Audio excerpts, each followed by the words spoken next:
expressed interest in the job theoretically, not necessarily under a Trump administration, and we'll discuss it on Saturday when the two meet. Here to talk about it, our own team of friendly rivals, The Atlantic's Peter Beinart, GOP strategist and Trump critic Anna Navarro, The Washington Post Philip Bump, Trump supporter Jeffrey Lord, and conservative writer Mary Catherine Ham. Philip, how real do you think this is? I mean, it's understandable that there would be a meeting just to kind of mend fences. Donald Trump is going to be the president, whether Mitt Romney wanted him to be or not. Yeah, I mean, it's very, very hard to gauge, and I think Donald Trump likes having it be very hard to gauge as well.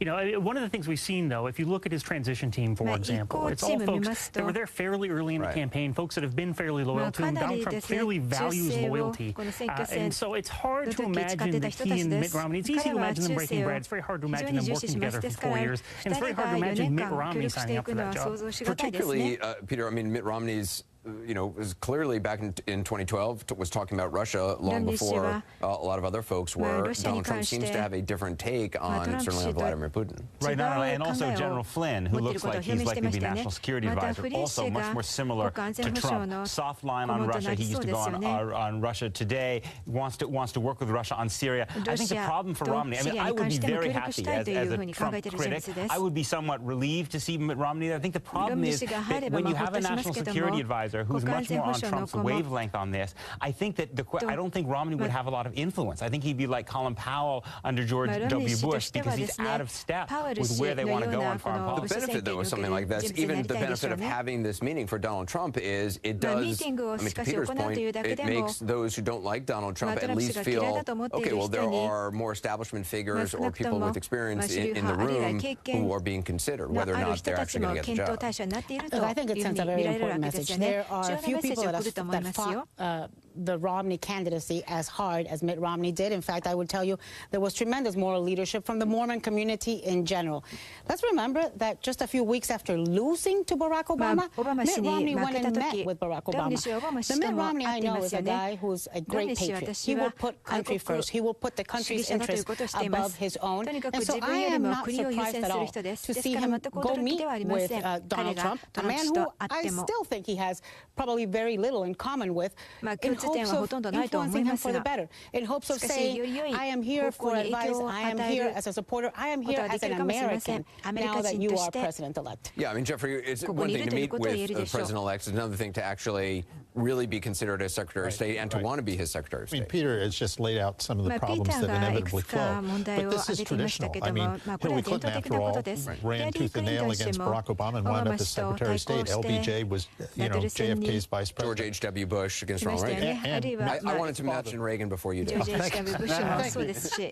the hang of it now. I was going to go for Grover Cleveland, but I couldn't. One more, Mitt Romney's father, George, who ran against Richard Nixon, was put in the Nixon cabinet. Right. So it was said to, I mean, I read a report that he kind of regretted being in the Nixon cabinet or didn't like the experience. He was sort of, in those days, he was shunted off to what was seen as a sidebar department, the Department of Housing and Urban Development, and, I don't think he was particularly happy there. But it is a tradition in American politics, and it's a good one. And America, we've seen Ted Cruz going over to Trump Tower with Nikki Haley, so it's not, Mitt Romney's not the only one. Yeah, and I think Secretary of State was the thing that was sort of floated for Haley as well. And so there's some of this where the Trump team is messing with us, because anyone who thought this transition wasn't going to be about chaos and buzzworthy stuff and New York, New Jersey grudge matches between Jared Kushner and Christie, you're out of your mind. This is what this is about.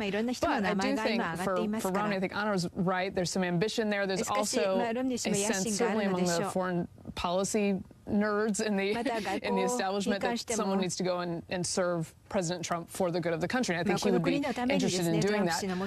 But I think some of this is Trump bringing people in. Let's just show some of what everybody was saying about each other during the campaign, which seems like a long time ago already. It's easy to forget. So let's just watch. Donald Trump is everything we hear and teach our kids not to do in kindergarten. First of all, she's very weak on illegal immigration. I will not stop until we fight a man that chooses not to disavow the KKK. KKK を拒否しないような人物は拒否します。この男は合理的な嘘つきです。嘘つき伝と嘘つきです。ナルシストです。本当にアメリカ史上最悪なナルシストです。彼は嘘ばかりついています。いじめっ子です。詐欺師です。Not too many evangelicals come out of Cuba, okay? God, it seems so general of the United States. Right, yeah, I mean, that's one of the fascinating things, though, about not American politics, all politics. I mean, campaigns are one thing, governance is another. Right. I mean, these campaigns can get ugly, but they've always been that way. You know. But it does seem, I mean, we've talked about this before, how important loyalty is for Donald Trump. We were just talking about that. I mean, it goes, again, to Peter's point. And that's why, actually, I would love to see Ted Cruz as Attorney General. I would love to see Mitt Romney as Secretary. Here's why. I think there's a possibility this is going to be a massively corrupt administration and a administration that tramples on the rule of law in very disturbing ways. I would love to see members of the cabinet who I feel like are not sycophants, who are independent enough that if Donald Trump crosses a line, I believe that Ted Cruz or Mitt Romney would actually call them out, and that would be a really good thing for the country. Well, also remember, it always makes sense to keep your enemies or potential enemies close. And Ted Cruz could very well come out as a potential contender to a Donald Trump if he is a failed president. If in a year or two it seems like this is a man who is imploding the presidency, you are going to see Marco Rubio, you're going to see Ted Cruz try to emerge as stars again and as potential options for the Republican Party.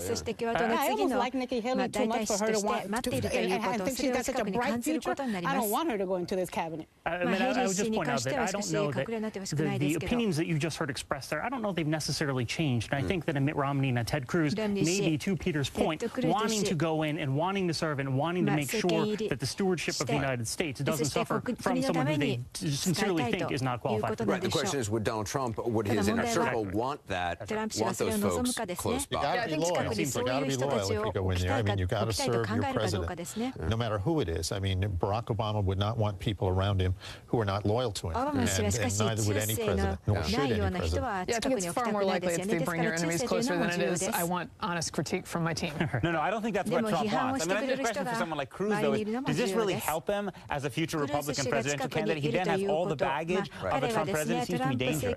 We're going to take a quick break. By the way, Mary Catherine Ham, congratulations on completing the Marine Corps Marathon. Thank you very much. My knees still hurt. My knees just hurt thinking about it. We've got a special edition of 360 tonight and tomorrow night at 9. It's a look inside both campaigns through the eyes of the CNN correspondents who covered them. Unprecedented inside the Trump campaign, that's tonight at 9 o'clock. And the Clinton campaign, that's tomorrow night at 9. Fresh insight, some unforgettable moments starting at the top of the next hour in about 36 minutes from now. Just ahead, though, tonight in this hour, more on the baggage that could follow Senator Jeff Sessions into a congressional hearing if he's nominated for a cabinet post. 30 years ago, there were allegations of racism that sank his nomination for the federal bench. We'll show you how that played out then. Singapore Network. In your opinion, Donald Trump won. Not only he had more people coming out to vote in the right places, not enough people came out to vote for Hillary Clinton. Hillary Clinton won the popular vote. The Democrats picked up seats in the House. Democrats picked up seats in the Senate. And yet, Republicans will control every lever of power in Washington. So was it an enthusiasm gap? Absolutely. The system is not rigged. That's what it was. It was an enthusiasm gap. Absolutely. Yes, sir. The system is not rigged, which Trump said, even though the Democrats have nobody to blame but themselves. Absolutely. Absolutely. And I blame myself and the rest of my party for not inspiring these young people. I tried my hardest. I broke my back. I did. And I know I failed. And I'm dealing with that. And it cost me a lot of sleep. Well, Kellyanne Conway told me earlier that the Trump transition team is aware of the controversial aspects of Senator Jeff Sessions' past, but don't see it as a problem. Senator Sessions met with President-elect Trump today at Trump Tower, intensifying speculation that he is headed for a cabinet post. When asked about it, here's what he said. Well, I'd be honored to be considered, and Mr. Trump will make those decisions. Do you want to be secretary? If he asks me, I'll share with him, but I'm not talking about my agenda at this point. I'd be pleased to continue to serve in the Senate. Well, Senator Sessions is thought to be a contender for Attorney General or Secretary of Defense. Attorneys General, of course, are responsible for upholding civil rights law, and defense secretaries are in charge of the country's diverse military, which is why tapping Senator Sessions for either position might be complicated based on racially charged hearing that sank a different nomination of his 3 decades ago. Senior investigative correspondent Drew Griffin tonight reports. Republican Senator Jeff Sessions, the first U.S. senator to come out in support of Donald Trump, was a